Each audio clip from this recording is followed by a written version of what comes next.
मित्रों नमस्कार। आज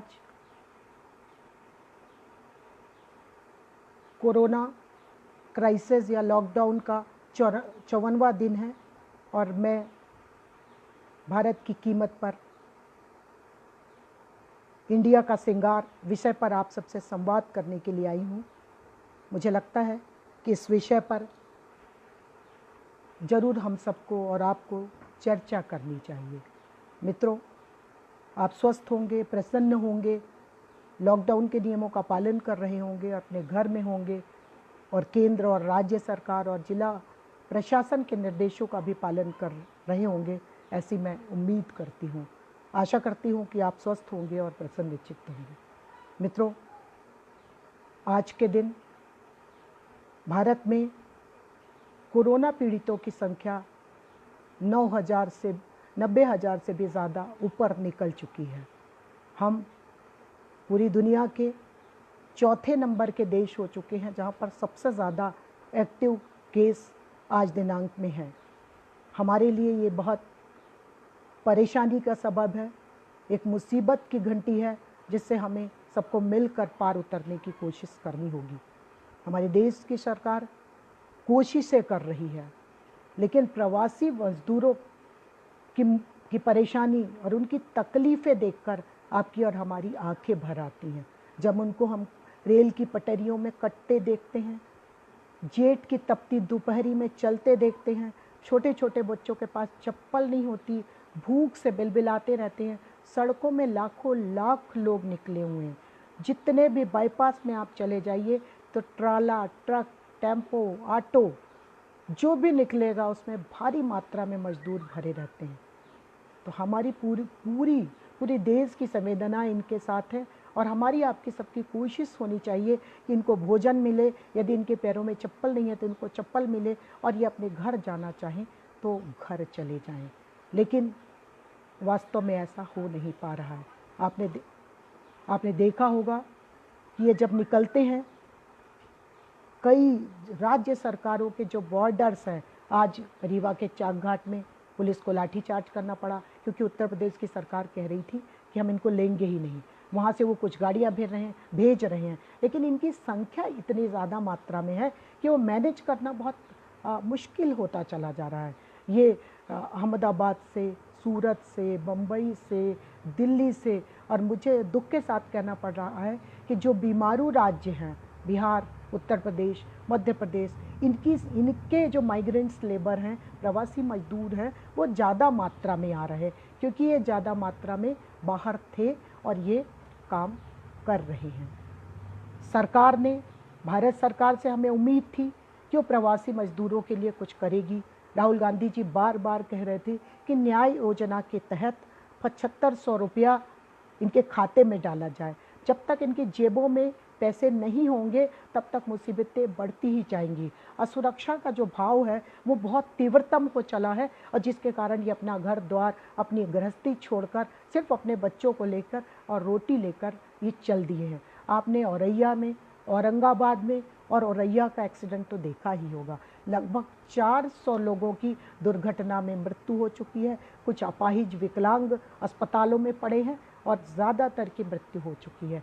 तो ऐसा हमें संवेदनशीलता सरकारों को दिखानी होगी, नहीं ये मुसीबत और बढ़ती ही चली जाएगी। मैं भारत सरकार से, हमारा अनुरोध था, अचानक एक दिन हमारे देश के प्रधानमंत्री जी टीवी पर आए और उन्होंने कहा कि हम 20 लाख करोड़ का पैकेज देश के लिए देने जा रहे हैं। देश की जनता बड़ी प्रसन्न, 25 करोड़ परिवार हैं। हमने माना कि चलिए उसमें से 5 करोड़ हटा देंगे, 20 के खाते में यदि पैसे आते हैं तो देश की जनता का जो उनकी जेब थी और जो उनकी आवश्यकता थी, बच्चों का दूध था, मकान का किराया था, दवाइयाँ थी, इसका काम अच्छे से हो चला जाता।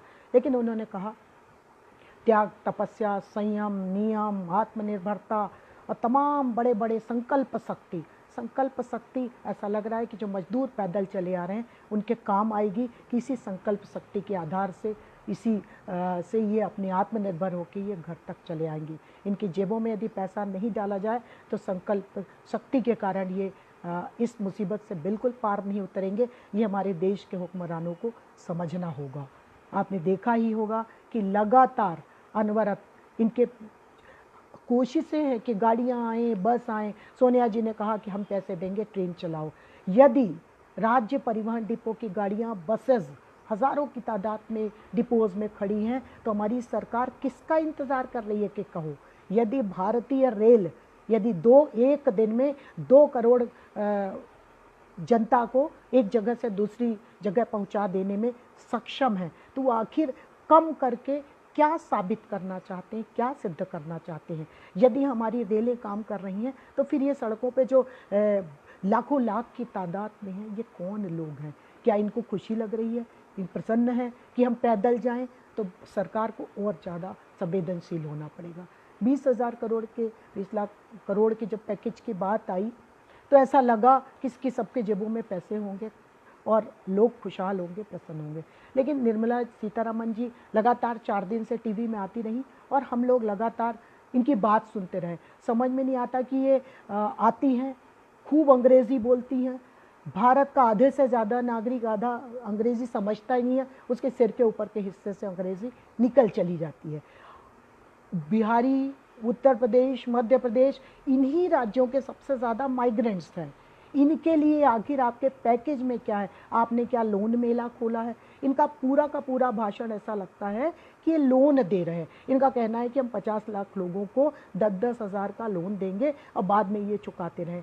अरे मैडम, जब ये जिंदा बचेंगे तब तो लोन लेंगे। और चप्पलें घिस जाती हैं बैंकों के चक्कर लगाने में, लोन लेने में। लोन लेना इतना सरल नहीं होता है। उसके बावजूद भी लगातार पिछले 4 दिन में जब हमारे प्रधानमंत्री आए, बोले कि आत्मनिर्भर बनो। आत्मनिर्भर बनने का तात्पर्य आपका क्या है? जब हमारा देश आज़ाद हुआ 15 अगस्त 1947 को, इस देश में सुई नहीं बनती थी, तो गेल, भेल, एम्स, नवरत्न कंपनियां, तमाम जो चीज़ें बनी, निश्चित रूप से आत्मनिर्भरता का ही परिणाम था। लेकिन आज आपका आत्मनिर्भर से क्या तात्पर्य है? जब कहते हैं, प्रवासी कहते हैं कि हमें भोजन दो, तो आप कहते हैं कि हमसे आप ले लो कि हम 6 एयरपोर्ट नीलाम करते हैं, हम रक्षा में एफडीआई लाते हैं। रक्षा उत्पादन में जो 49% एफडीआई था, उसको 74% कर देते हैं। इसी तरह माइनिंग में, कोल में। लेकिन इससे प्रवासी मजदूर का क्या लेना देना? भूखे आदमी को वो कहते हैं कि हमको भोजन चाहिए, तो आप कहते हैं कि पैकेज ले लो। पैकेज से क्या तात्पर्य है? क्या उनकी जेबों में पैसा आएगा? मैं भारत सरकार से अनुरोध करती हूँ कि उनके जेबों में पैसा आए, ऐसा प्रबंध इनको करना चाहिए। निर्मला सीतारमण जी के बाद एक और मंत्री जी हैं हमारी, स्मृति ईरानी जी। पहले किसी पुरानी पिक्चरों में वो हीरोइन हुआ करती थी, अभी उनको डायलॉग बोलने की बीमारी उनकी गई नहीं है। उन एक दिन टीवी पर आई और भाषण डाला कि 80 करोड़ परिवारों को हमने राशन दे दिया है। भारत में 80 करोड़ परिवार है ही नहीं, यहाँ तो कुल 25 करोड़ परिवार हैं। तो आपने संपूर्ण एशिया को अनाज दे दिया क्या मैडम? अच्छे से जान लीजिए कि मजाक मत कीजिए भूखे मरते लोगों से। फ्रांस में एक रानी हुआ करती थी मेरी, जब वहाँ पे अकाल पड़ा तो जब जनता ने उससे कहा कि रानी हमको भूख लगी है, रोटी दो रोटी दो, तो वो कहती थी जाओ केक खा लो। यही हाल हमारे हुक्मरानों का है और यही हाल हमारी स्मृति ईरानी और निर्मला सीतारमण जी का है। आज उसके बाद स्मृति ईरानी ने कहा कि हमने 5 किलो अनाज दिया, चावल दाल, और दाल दी 1 किलो, चावल दिया 5 किलो, गेहूँ। जबकि मैं मध्य प्रदेश से दावे से कहती हूँ कि सिर्फ प्रति व्यक्ति चावल के अलावा और कुछ भी नहीं मिला है। दाल तो किसी ने देखी नहीं। इन्होंने कहा कि 72,000 ऊपर से मीट्रिक टन हमने दाल उपलब्ध कराई है। तो ये किसको आपने उपलब्ध कराई? कागजों में उपलब्ध कर ली क्या मैडम आप लोगों ने? तो ये मजाक सा चल रहा है। इन लोग को स्थिति की गंभीरता का कतई अनुमान नहीं है कि स्थितियाँ बेहद ख़राब है और इसको मजाक में न लो। हमारे प्रधानमंत्री ने कहा कि आपदा में भी अवसर खोजना चाहिए। तो क्या ये अवसर खोज रहे हैं? क्या इनके लिए अवसर खोजने का ये समय है? ये बहुत आश्चर्य की बात है। आप देख रहे हैं कि एयरपोर्टों की नीलामी हो रही है। क्या ज़रूरत है व्यापार की इन दिनों? आज सिर्फ और सिर्फ सिंगल वन काम होना चाहिए कि जितने हमारे देश के लोग हैं, प्रवासी मजदूर हैं, उनकी मदद होए और उनकी जेबों में पैसा जाओ। यदि उसमें हम नाकामयाब होते हैं तो देश बहुत भीषण संकट में होगा। पीपीई किट मिले, मास्क हों और इसी तरह लोगों की मदद होनी चाहिए ताकि लोग पुनः अपने जीवन को सुरक्षित तरीके से काम कर सकें। आपने देखा होगा कि ये तो हमने बात करी भारत की, अब हम बात करते हैं इंडिया की। दिनांक 25 तारीख को लॉकडाउन हुआ। 16 तारीख को, 16 मार्च से 21 मार्च के बीच में 102 चार्टर फ्लाइट चलाई गई, जिसमें हर चार्टर फ्लाइट पे 3-3 लोग बैठकर आए। ये क्या मामला है?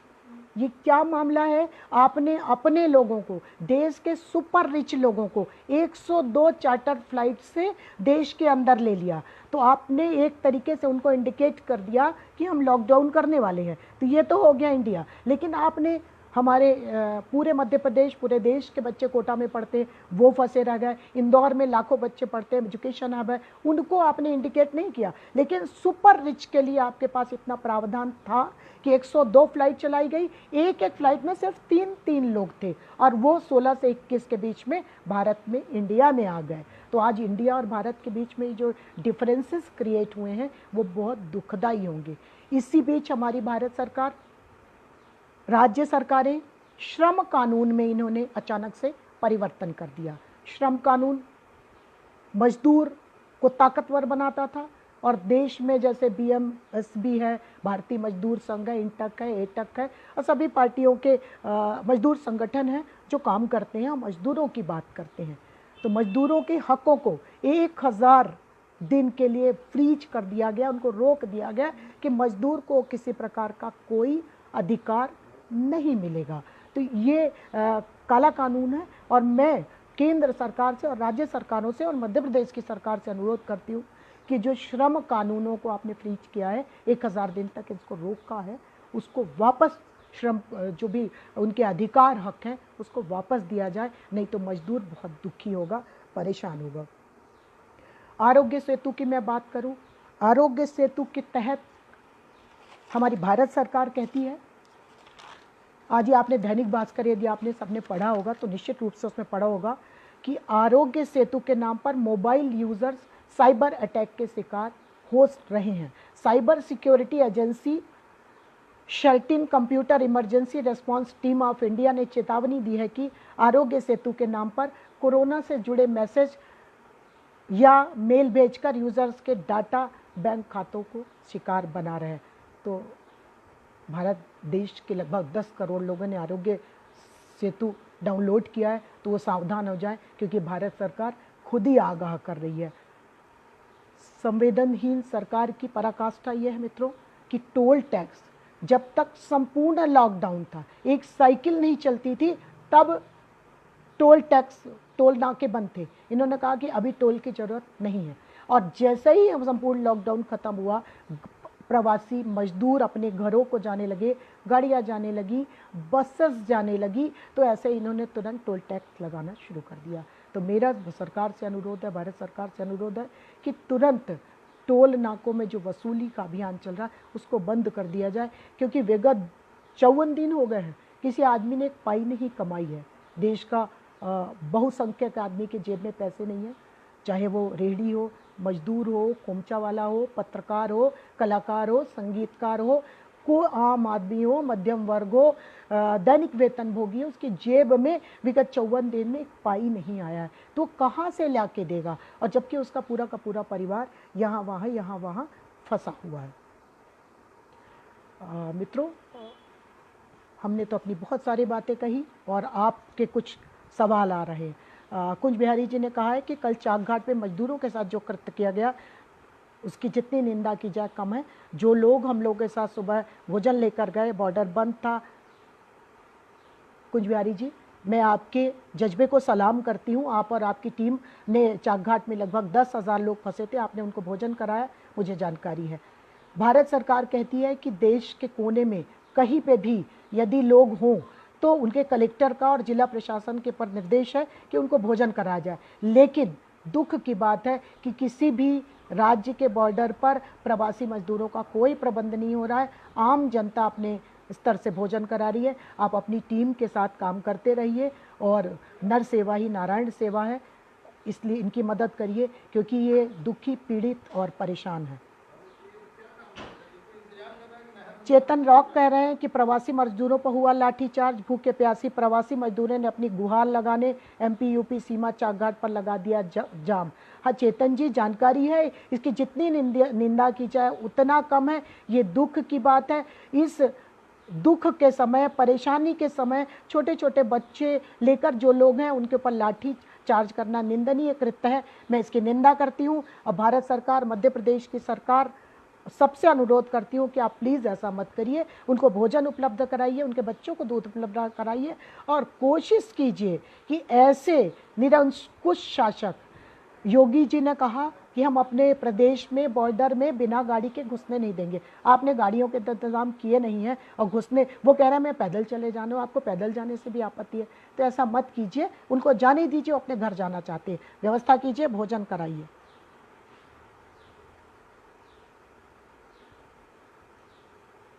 बहुत सारे लोग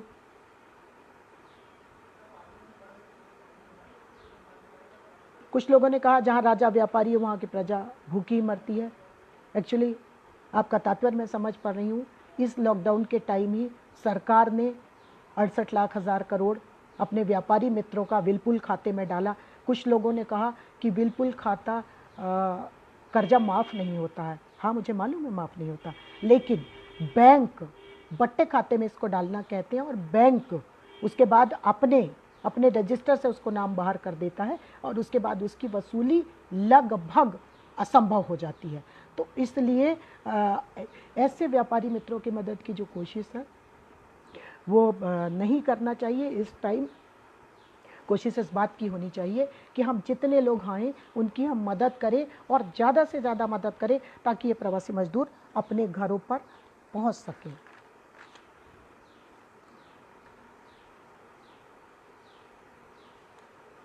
हाँ, अरुण पांडे जी ने लिखा, दीदी रीवा में केसेस बढ़ रहा है। मुझे जानकारी है, रीवा ग्रीन जोन था, पूरा विंड ग्रीन जोन था और यहाँ पे कोरोना के कोई केस नहीं थे। अचानक रीवा जिले को 5 राज्यों का डंपिंग यार्ड बना दिया गया, बिहार, उत्तर प्रदेश, राजस्थान, मध्य प्रदेश।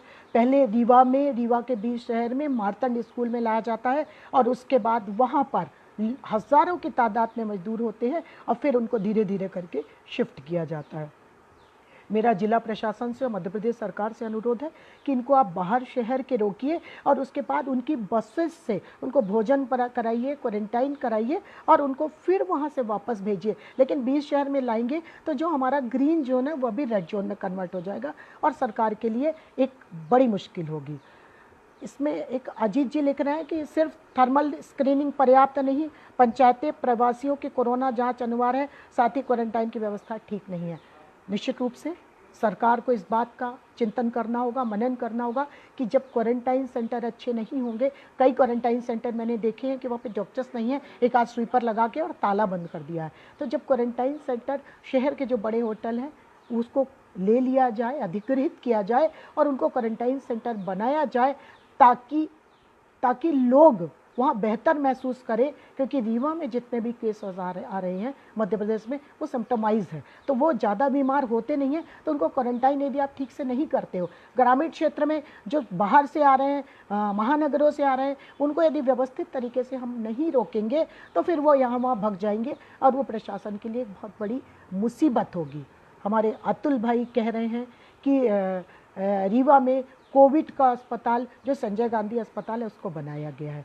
इसके कारण 50% जो और विंध्य का, रीवा का संजय गांधी अस्पताल विंध्य का सबसे बड़ा अस्पताल है और यहाँ कोविड का 50% जो सिस्टम दे देने के कारण और जैसा डिलीवरी के केस, हार्ट के केस, किडनी पेशेंट, लीवर के पेशेंट जो आते हैं 50% से ज़्यादा लोगों को भर्ती ही नहीं किया जा रहा है, जिसके कारण परेशानी है। तो मैं मध्य प्रदेश सरकार और रीवा जिला के प्रशासन से अनुरोध करती हूँ कि कोविड का अस्पताल सुपर स्पेशलिटी अस्पताल को बना दिया जाए ताकि वहाँ सेपरेट यूनिट रहे और इन्फेक्शन भी ना हो और बाकी संजय गांधी अस्पताल में लोग भर्ती होते चलें। शैलेंद्र जी कह रहे हैं गांव में जो लोग बाहर से आ रहे हैं उनकी स्क्रीनिंग की जांच की कोई व्यवस्था नहीं है। सरकार को इनकी स्क्रीनिंग की जांच की व्यवस्था, प्रवासी मजदूरों को लाठी मारी गई, ये इसकी बहुत ज़्यादा निंदा हो रही है, इसकी मैं भी निंदा करती हूँ और ऐसा नहीं होना चाहिए। लगातार सभी लोगों को प्रवासी मजदूरों की चिंता है और भारत सरकार, केंद्र सरकार सूदखोर, ब्याजखोर की स्थिति में है। हमारा अनुरोध है कि आप सूदखोर मत बनिए, आपको काम करना होगा जनता के लिए और सबके खातों में पैसा डालिए। इसके अलावा अभी कोई उपाय नहीं है। यदि हम इस काम में लेट होंगे तो फिर आगे परेशानी बढ़ जाएगी। निधि श्रीवास्तव लिखती हैं 20 लाख करोड़ की घोषणा तो हो गई, पर इसका फ़ायदा कब होगा ज़रूरत लोगों को, आज है नहीं, कल आपका क्या कहना है? निधि जी, निश्चित रूप से जो 20 लाख करोड़ की घोषणा हुई है वो राहत पैकेज तो है ही नहीं, वो लोन का मेला है। तो लोन लीजिए और अपना काम कीजिए। मैं भारत सरकार से, केंद्र से, अपने माननीय प्रधानमंत्री जी से पुनः अनुरोध करती हूँ कि जितना जल्दी संभव हो उतनी जल्दी लोगों के खातों में पैसा डाले। इसके अलावा कोई उपाय नहीं है। मन जो हमारे श्रमिक प्रवासी अपने गांव में पहुंच रहे हैं उनको मनरेगा के तहत 200 दिनों का उनको काम दिया जाए, उनकी जेबों में पैसा आए। उससे फ़ायदा क्या होगा कि जो आप कह रहे हैं कि लघु, मिडिल, मध्यम इकाइयाँ उद्योगों की, तो जब मांग बढ़ेगी तो उनका उत्पादन बढ़ेगा, उत्पादन बढ़ेगा तो मांग बढ़ेगी, इसके से ही काम होगा। जब इनके पास पैसा ही नहीं होगा तो मांग और आपूर्ति के बीच का जो सिस्टम गड़बड़ाएगा उससे देश की इकोनॉमी भी कोलैप्स हो जाएगी। तो पैसा होना बहुत आवश्यक है।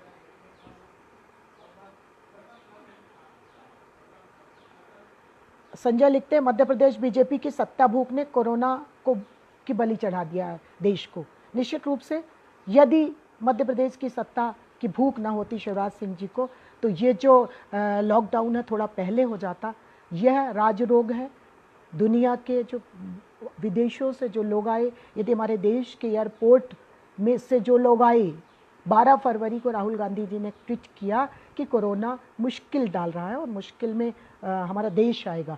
उसी टाइम उनकी उस ट्वीट को, उनके उस निवेदन को गंभीरता से लिया जाता, उसको मजाक न उड़ाया जाता, तो आज देश की स्थिति बहुत अलग होती और जो विदेशी लोग आए उनको वहीं पे क्वारंटाइन कर दिया जाता, तो आज यह स्थिति न होती और निश्चित रूप से हमारा देश कोरोना मुक्त देश होता। आज जो हम संकट में हैं वो संकट हमसे दूर हो जाता।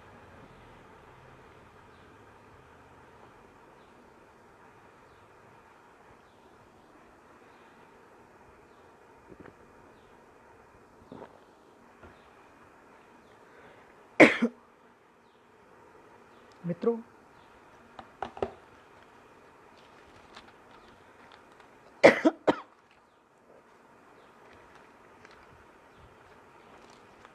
भारत सरकार ने कहा कि आपदा में भी हमको अवसर देखना होगा। इसी बीच चीन में बहुत ज़्यादा कंपनियां थी। ऐसा लगा कि भारत आ जाएंगे चीन और उससे भारत को फ़ायदा होगा, रोजगार के अवसर उपलब्ध होंगे। लेकिन इसी बीच ये कंपनियां वियतनाम, इंडोनेशिया और थाईलैंड को प्रीफर कर रही हैं। ये भारत नहीं आई। भारत सरकार को और ज़्यादा आत्मनिर्भर बनने की जो बात आपने की है, आत्मनिर्भरता कहनी और करना, कथनी और करनी के बीच का जो अंतर है, उसको हमारे देश के सरकार को, हमारे हुक्मरानों को समझना होगा। संवेदनहीन, सूदखोर और साहूकार सरकार था कि बिजली कंपनियों को इसी बीच 90,000 करोड़ रुपया दिया गया। क्या यह बिजली कंपनियां जनता के हित में जनता को बिजली का बिल माफ़ करेंगी? तो इससे देश में आत्मनिर्भरता कैसे आएगी, या हमारे देश के मध्यम वर्ग के पास ये पैसा कैसे पहुंचेगा? ये सवाल सबके जेहन में आ रहा है। लगातार जो सवाल आप सब कर रहे हैं इसी तरीके के सवाल हैं।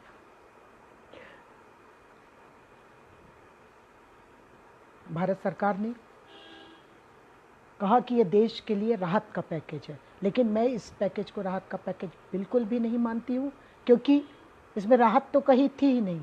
ये तो कर्जा लेने का पैकेज था, लोन का पैकेज है। अब मुझे दुख के साथ कहना पड़ रहा है कि 2012 में प्रधानमंत्री जी जो आज हैं हमारे, तब वो प्रधानमंत्री नहीं थे, उन्होंने जब कांग्रेस पार्टी ने 1.25 लाख करोड़ का पैकेज अनाउंस किया था, तब इन्होंने कहा था कि ये पैकेज नहीं है, पैकेज मत दो और इनको पैक कर दो।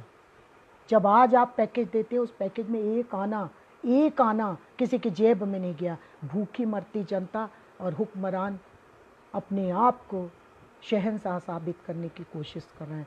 ये मत भूलिए कि यह लोकतंत्र है, भारत का लोकतंत्र बहुत मजबूत लोकतंत्र है और हम इस लोकतंत्र का आदर रखें, अदब रखें और देश के प्रधानमंत्री, मध्य प्रदेश की सरकार और देश की राज्यों के बीच में एक जो कोलैबोरेशन होना चाहिए, सामंजस्य होना चाहिए, उस सामंजस्य की आवश्यकता है। देखते हैं कि मध्य प्रदेश से यदि ई पास किसी को मिलता है तो उसको फिर दूसरी राज्य की सरकार, उत्तर प्रदेश की सरकार बीच में ही रोक देती है, हम नहीं जाने देंगे, फिर पुलिस लाठीचार्ज करती है। आज कई जगह, दिल्ली में हुआ है, मध्य प्रदेश में है, कई राज्यों में आज लाठीचार्ज हुआ। एक तो भूखा मरता आदमी और दूसरा लाठीचार्ज। ये बेहद निंदनीय, शर्मनाक, घृणित है। जब भी हम देखते हैं बेहद मार्मिक दृश्य होते हैं। कई बच्चे, हमारे रीवा के पास मनगवा में सीता नाम की महिला 500 किलोमीटर चल के आई थी, उसकी सड़क में डिलीवरी हुई।